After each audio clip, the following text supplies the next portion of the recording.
Hey gang, do you like annoying theme songs? Well, here you go.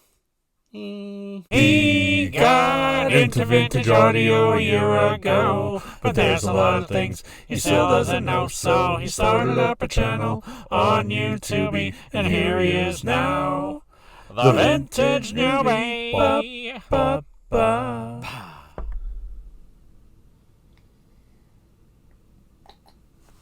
Oh, jeez. You're here again. I just uploaded a video a few days ago. I didn't expect you back so soon. Let's see. Oh, okay. We can talk about these. So, a few videos ago I talked about a pair of Nova 7B speakers that I got. You can see the video right here. Just kidding. Look for it yourself. I'm not linking it.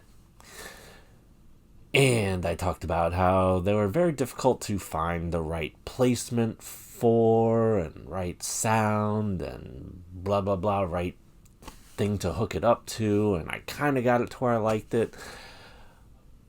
But it really was just kind of too much of a pain in the ass. So I sold them and got a different pair of speakers. The Boston Acoustics A-70 Series 2 from Boston Acoustics. So grab a cup of coffee. We're going to talk about the Boston Acoustics A-70 Series 2 speakers. These were made, I believe, starting in 79 or 1980. They were made for a couple of years. They had the Series 1, they had the Series 2. There's a lot of varying information on these, so it was kind of hard to keep track of which ones were which. But it seemed like some of them were 6 ohm, some of them were 8 ohm.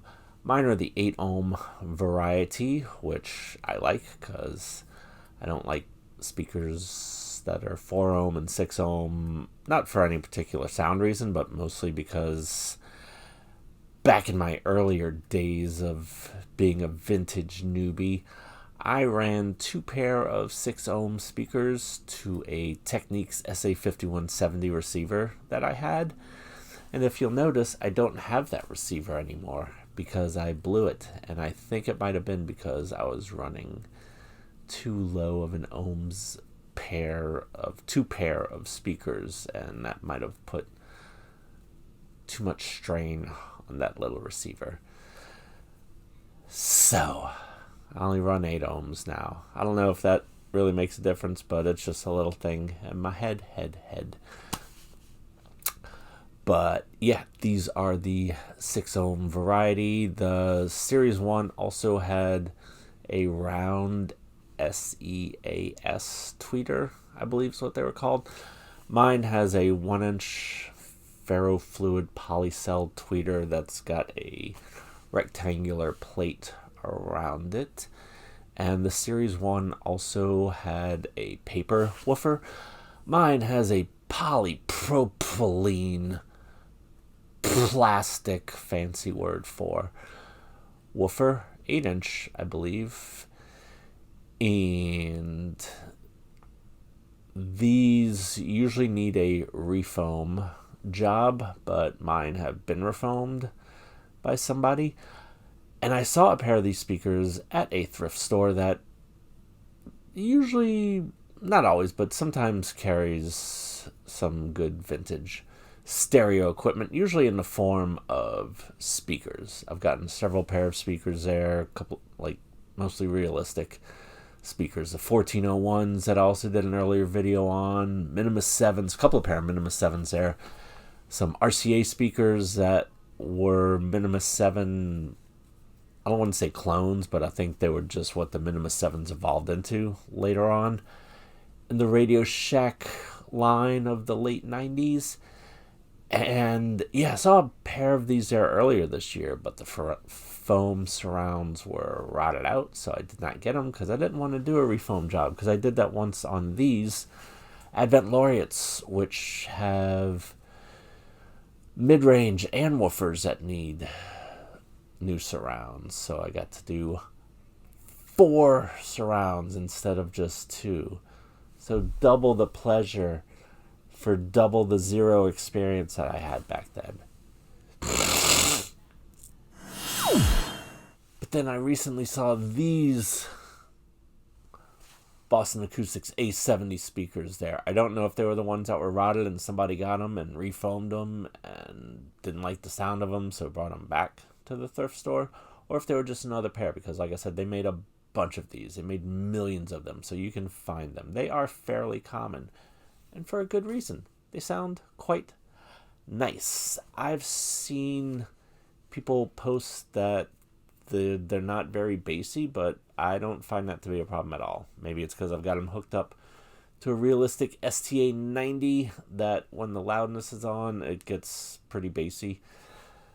I have them sitting on the floor. Normally, you should have bookshelf speakers up a bit to where like the tweeters are around ear level. And I had these kind of tilted to where they were pointed up at me. And that was okay even with having another pair of speakers on top. But then when I put a third pair of speakers on top of those, it kind of started sliding back. So I put them level, and they still sound fine. The woofer is about 6 to 8 inches off the bottom of the speaker cabinet. So it's not like really sitting on the floor or anything. And these are designed to actually be able to sit right up against the wall, and it doesn't affect the sound. I have mine about a foot or so pulled forward just so that they're flush with this other pair of speakers right there, and that this pair of speakers isn't blocking the sound coming out of this pair of speakers, because I am in a rather small 10 foot by 12 foot office / home studio, art studio thingy drawing comic books. Now, another thing with one of the earlier versions of the A-70s is that they're not very deep from front to back, like around 5 or 6 inches maybe. These are the deeper versions that are about 8.5 inches deep. So that's cool, especially since they have another 8.5 inch deep pair of speakers sitting on top of them, so they're not all wibbly wobbly. And let's see, I think that's all I can think about the differences between the two. These are acoustic suspension speakers, so there's no port, and they have to be sealed properly whenever you refoam them, and these were, and you can test that by pushing in the woofer, holding it for about like 10 or 15 seconds, and whenever you let go, if the woofer slowly pops back into place, then you know that your seal is good. If it pops back quickly, then you know that your seal is bad. The cabinets on these have a vinyl wrap, wood grain vinyl wrap, which I'm not normally a fan of. I prefer the wood veneer or just solid wood cabinets.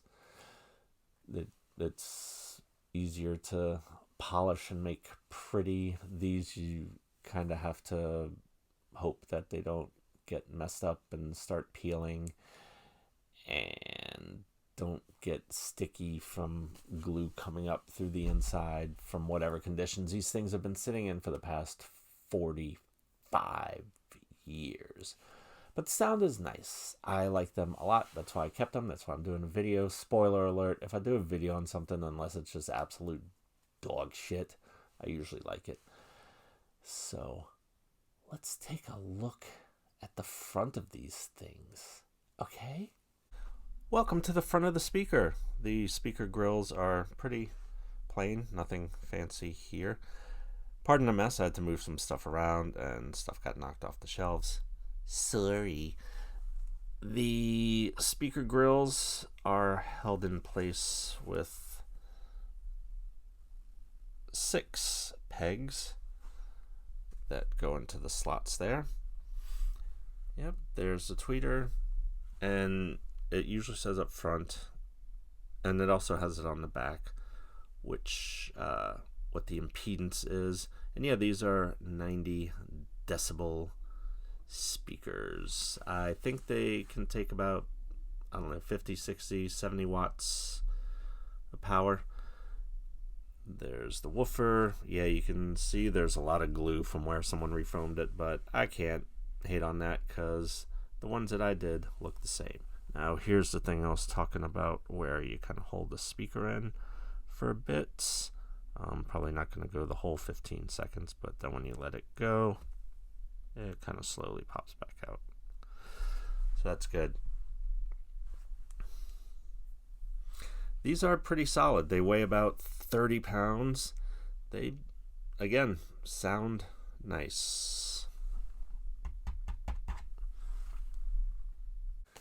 So if you see a pair out in the wild, I highly recommend picking them up.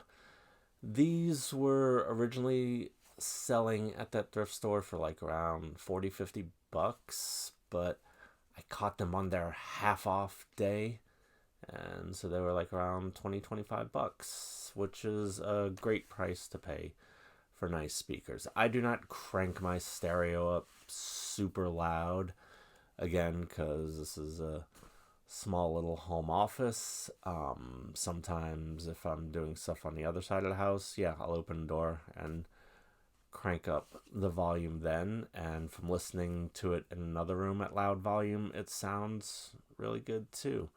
Are they audiophile, high-end, super end-all, be-all speakers?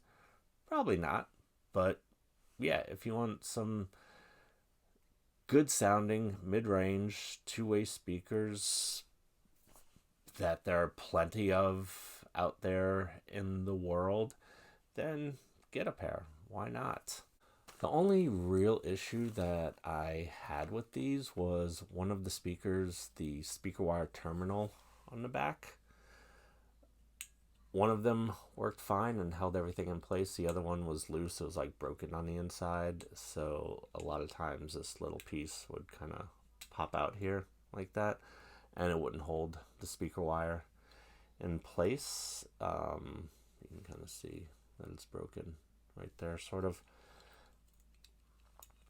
So it was a very simple solution. Just got another pair of terminals off of eBay for, I don't know, like $5 or something like that, maybe 10. And it was really easy to install. You just unscrew the screws here, pops out, plug in, put another one in, identical, and works great. So for a few bucks, 10 minutes of your time, working speakers, easy peasy, Lil Wayne Wheezy. Thanks for tuning in. Don't forget to hit the like, share, and subscribe button. Really like to get it up to 10,000 subscribers by the end of the month. Good way to start off the new year. Currently at 380 something subscribers, so almost there. Have a blessed day.